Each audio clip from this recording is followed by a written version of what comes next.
मैं शिव कुमार शास्त्री, प्रवक्ता संस्कृत, अपने YouTube चैनल देववाणी में आप सभी का हार्दिक स्वागत करता हूं। मैं आप सभी के लिए विभिन्न कक्षाओं के संस्कृत पाठ लेकर आता हूं। यदि आपको यह शिक्षण अच्छा लगता है तो चैनल को सब्सक्राइब करना न भूलें, साथ में बेल आइकन को भी दबा दें तो मेरा हर नया वीडियो आप तक सबसे पहले पहुंचेगा। धन्यवाद। प्यारे विद्यार्थियों, आज हम कक्षा द्वादश के लिए प्रथम पाठ विद्यामृतम स्नुते जो हम पढ़ चुके हैं उसका अभ्यास करेंगे। प्रारंभ करते हैं। पहला प्रश्न, संस्कृत भाषाया उत्तरम लिखत। संस्कृत भाषा में उत्तर लिखो। क ईशावास्योपनिषद कस्याः संहितायाः भागः। ईशावास्योपनिषद किस संहिता का भाग है? तो ये यजुर्वेद की काणव संहिता का भाग है, तो कस्याः के स्थान पे आपको लिख देना है काणव। ख जगत सर्वम कीदृशम अस्ति। सारा का सारा संसार कैसा है? तो ईशावास्यम है, तो कीदृशम की जगह आपको लिख देना है ईशावास्यम। ग पदार्थ भोगः कथम करणीयः। पदार्थ का उपभोग कैसे करना चाहिए, सांसारिक चीज़ों का उपभोग कैसा करना चाहिए? तो त्याग भावेन इसका उत्तर है, तो कथम की जगह आपको लिख देना है त्याग भावेन, और आपका उत्तर बन जाता है पदार्थ भोग है त्याग भावेन करणीयः। शतम शमः कथम जिजीविषेत। सैकड़ों वर्ष कैसे जीने की इच्छा रखनी चाहिए? तो सैकड़ों वर्ष शास्त्रोक्त कर्म करते हुए ही जीने की इच्छा रखनी चाहिए, तो हम लिखेंगे शतम शमः कर्माणि कुर्वन्नेव जिजीविषेत। अगला, आत्महनो जनः कीदृशम लोकम गच्छन्ति। तो आत्महनो जनः कीदृशम, तो कीदृशम के स्थान पे आएगा असुरिया नाम लोकम गच्छन्ति। मनुष्योपि वेगवान कः। मनुष्य भी तीव्र गति वाला कौन है? तो मनुष्योपि वेगवान आत्म तत्व। अगला प्रश्न देखते हैं। तिष्ठन अपि कै धावतः अन्यान अत्यति। बैठे बैठे कौन दूसरी दौड़ने वाली चीज़ों का अतिक्रमण कर लेता है, पार कर लेता है? तो अर्थात वही आत्म तत्व। तो हम लिख देते हैं तिष्ठन अपि आत्म तत्व धावत अन्यान अत्यति। अगला, अंधनतमः के प्रविशन्ति। अंधकार में कौन प्रवेश करते हैं?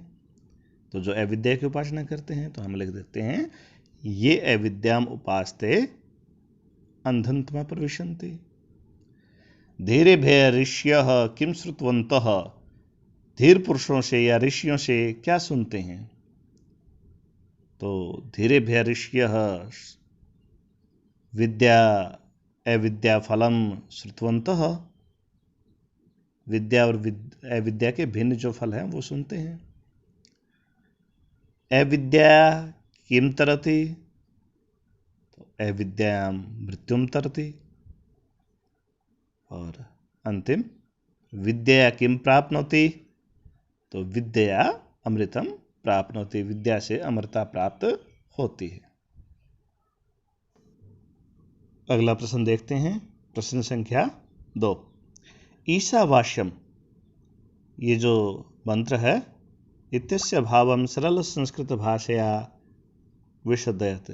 तो इसका भाव आपको सरल संस्कृत भाषा में लिखना है।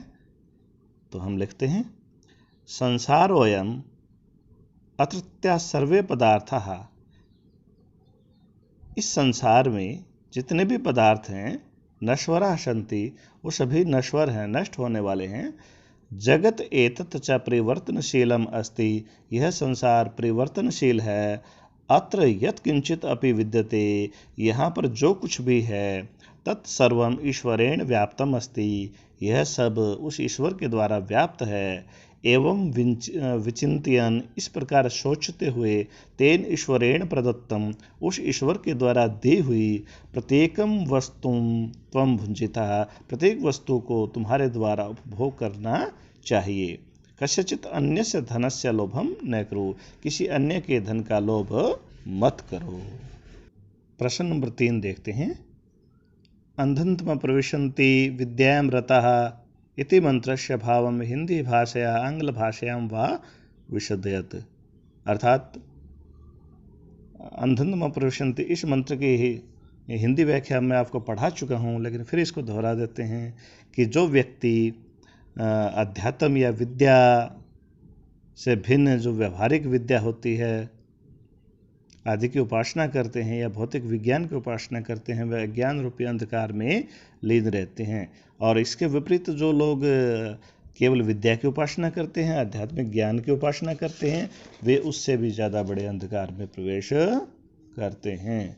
अर्थात जो विद्या की उपासना करते हैं वे अंधकार में जाते हैं, लेकिन जो विद्या की उपासना करते हैं वे उससे भी अत्यधिक गहरे अंधकार को प्राप्त करते हैं।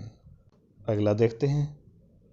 विद्यां च अविद्यां च इति मंत्रस्य तात्पर्यं स्पष्ट्यत। विद्या और अविद्या इस मंत्र का तात्पर्य स्पष्ट कीजिएगा।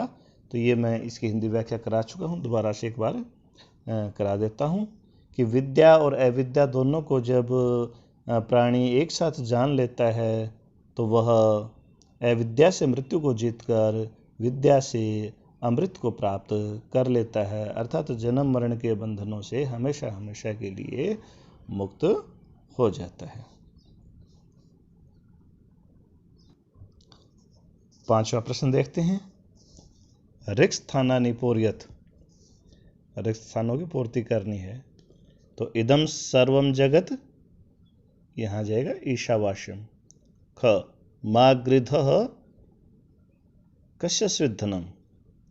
ग शतम शमः, तो इसमें आ जाएगा इह कर्माणि कुर्वन्। घ असूर्या नाम लोका, तो अंधेन तमसा आवृता, गहरे अंधकार से ढका हुआ है। और अंतिम अविद्योपासकाः अंधन्तम प्रविशन्ति, अर्थात अंधकार में प्रवेश करते हैं। अगला प्रश्न देखते हैं। अधोलिखिता नाम सप्रसंगम हिंदी भाषा व्याख्या कार्य। निम्नलिखित की हिंदी भाषा में सप्रसंग व्याख्या कीजिए। तो ये सूक्तियाँ हैं, वैसे तो मैं हिंदी व्याख्या करा चुका हूँ, लेकिन फिर भी मोटा मोटा दोबारा से देख लेते हैं। तेन त्यक्तेन भुंजिता, इसलिए त्याग भाव से उपभोग करना चाहिए। किसका? संसार का, ईश्वर के बनाए हुए संसार का त्याग भाव से उपभोग करना चाहिए। ख न कर्म लिप्यते नरे, अर्थात शास्त्रोक्त कर्म करने से मनुष्य मुक्ति के द्वार तक पहुंच जाता है। इस प्रकार वह कर्मों के बंधनों में नहीं जकड़ता, कर्मों के बंधनों में वो लिप्त नहीं होता, इसलिए हमें शास्त्रोक्त कर्म करना चाहिए। अगला तस्मिन् अपो मातृश्वा दधाति, अर्थात उस आत्म तत्व की शक्ति से ही वायु है, प्राण वायु है, वो जलों को धारण करता है। अर्थात पूरे के पूरे संसार में चेतनता है वो उस आत्म तत्व के कारण ही आती है। अगला अविद्या मृत्युम तीर्थवा विद्या अमृतम अश्नुते, अविद्या से मृत्यु को जीतकर, अर्थात भौतिक ज्ञान से मृत्यु को जीतकर विद्या से आध्यात्मिक ज्ञान से अमृतम अश्नुते, अमृता की प्राप्ति हो जाती है और मनुष्य जीवन मरण के बंधनों से हमेशा हमेशा के लिए छुटकारा पा लेता है। अगला एवं त्वयि न अन्यथा तो अस्ति, अर्थात शास्त्रोक्त कर्म करते हुए हम सैकड़ों वर्ष जीने की इच्छा रख सकते हैं, इससे अलावा तुम्हारे पास कोई रास्ता नहीं है, मुक्ति का रास्ता नहीं है। एवं इस प्रकार त्वयि तुझ मनुष्य के पास न अन्यथा नहीं है अतिरिक्त, इतः यहाँ से अस्ति है, अर्थात यहाँ से, अर्थात शास्त्रोक्त कर्म करने से अलावा तुम्हारे पास मुक्ति का कोई दूसरा मार्ग नहीं है। अगला तांस्ते प्रत्य अभिगछन्ति ये के चातम हनुजना, जो व्यक्ति अपनी आत्मा को मार लेते हैं वे प्रत्य मरकर ते वे तान उन लोगों को, असूर्या नाम के उन लोगों को अभिगछन्ति चले जाते हैं। अर्थात जो अपनी आत्मा को मार लेते हैं, शास्त्रोक्त कर्म नहीं करते, वे मरकर उन्हीं लोगों को, असुरों से संबंधित या नरक आदि लोगों को प्राप्त होते हैं।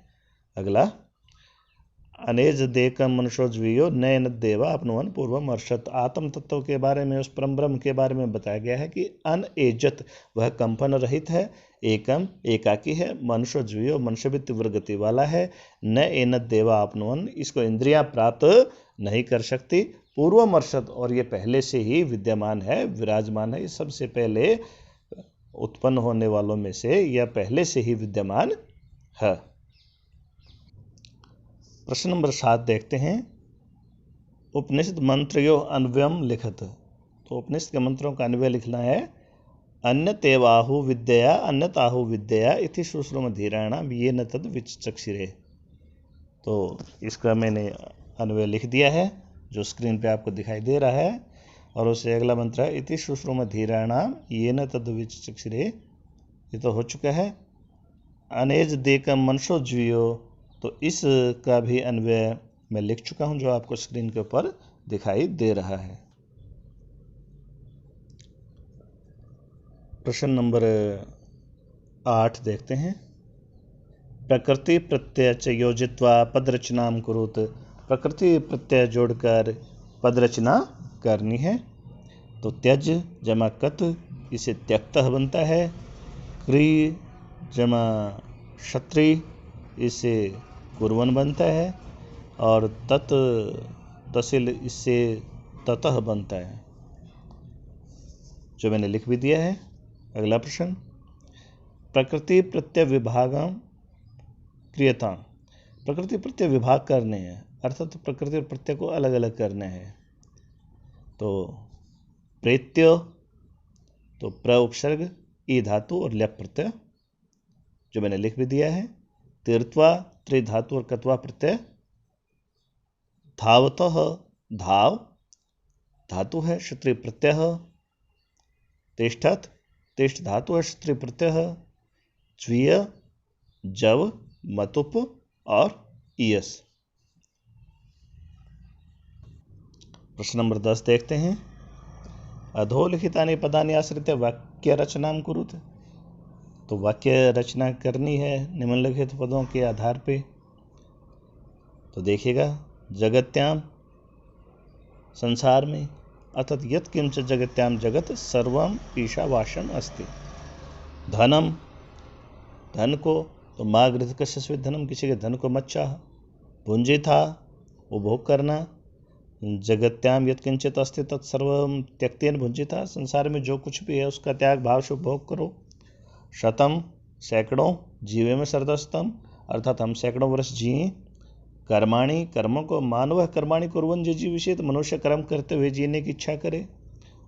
तमसा, अंधकार, असूर्या नाम लोका अंधेन तमसा आवृता अस्ति, असूर्या नाम के लोक गहन अंधकार से, अज्ञान से आवृत हैं। त्वयि, तुझ मनुष्य में, असौ त्वयि अत्यंतम स्नेहति, वह तुम्हें बहुत अत्यधिक स्नेह करता है। अभिगच्छन्ति, जाना। आत्महन जनः, अपनी आत्मा को मारने वाले लोग। तान लोकान अभिगच्छन्ति, उन लोगों को चले जाते हैं। प्रविशन्ति, प्रवेश करना। न ही सुप्तस्य सिंहस्य प्रविशन्ति मुखे मृगा, सोए हुए शेर के मुख में मृग कभी भी प्रवेश नहीं करता। धीराणाम, धीराणाम अर्थात धैर्यशाली जो पुरुष हैं उनको धीर बोला जाता है। तो धीराणाम जनानाम कृते किंचित अपि दुर्लभम नास्ति, धैर्यशाली पुरुषों के लिए कुछ भी दुर्लभ नहीं है। विद्यायाम, तो विद्या में, विद्यायाम रता जना अपि तमः प्रविशन्ति, विद्या के अंदर रत व्यक्ति भी अंधकार में ही प्रवेश करते हैं। भूयः, फिर से, भूय भूय कुरु सत्कर्माणि, बार बार अच्छे कर्म करते रहें। समाह, तो वर्ष, मानव कर्माणि कुर्वन् एव शतम समाह जिजीविषेत, मनुष्य शास्त्रोक्त कर्म करते हुए ही सैकड़ों वर्ष जीने की इच्छा रखनी चाहिए। अगला प्रश्न देखते हैं। संधिम संधि विच्छेदम वा कुरुत। संधि या संधि विच्छेद कीजिएगा। ईशावास्यम, ईश अवास्यम। कुर्वन्नेव्यव, कुर्वन् एव इह। जिजी विषेत शतम, तो जिजी विषेत छतम, क्षय का क्षय हो जाता है, तय का क्षय हो जाता है। तत धावतः, तो तकार का दकार हो जाता है, तद धावतः। अनेजत एकम, तो इसमें तय का दय हो जाता है और अनेज देकम बन जाता है और दय में ए मिल जाता है।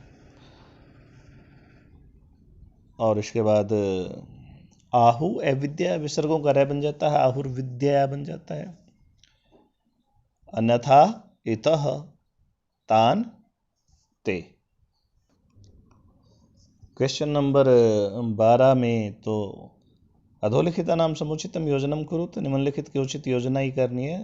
धनम तो वित्तम आ जाएगा इसके लिए, समः तो इसके लिए वर्षाणी आ जाएगा, सूर्या तमसावृत आ जाएगा, आत्म हनः आत्मानम ये हनंती आ जाएगा, और मातृश्व वायु के लिए है, और शुश्रुमा श्रुतवंत समय के लिए है, अमृतम अमरता के लिए है। अगला प्रश्न देखते हैं। अधोलिखिता नाम पदानाम पर्याय पदानि लिखत, तो पर्यायवाची लिखने हैं। नरे मनुष्य, ईशः प्रभु, जगत संसार, कर्म कार्यम, धीरः धैर्यशीलः, विद्या ज्ञानम, अविद्या अज्ञानम। अब अगला प्रश्न देख लेते हैं, अंतिम प्रश्न। अधोलिखिता नाम पदानाम विलोम पदानि लिखित, विपरीतार्थक लिखने हैं।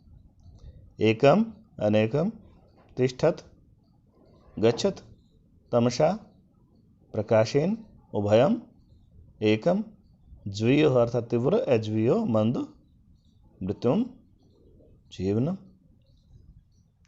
तो प्यारे विद्यार्थियों, उम्मीद है आपको समझ में आ गया होगा। धन्यवाद।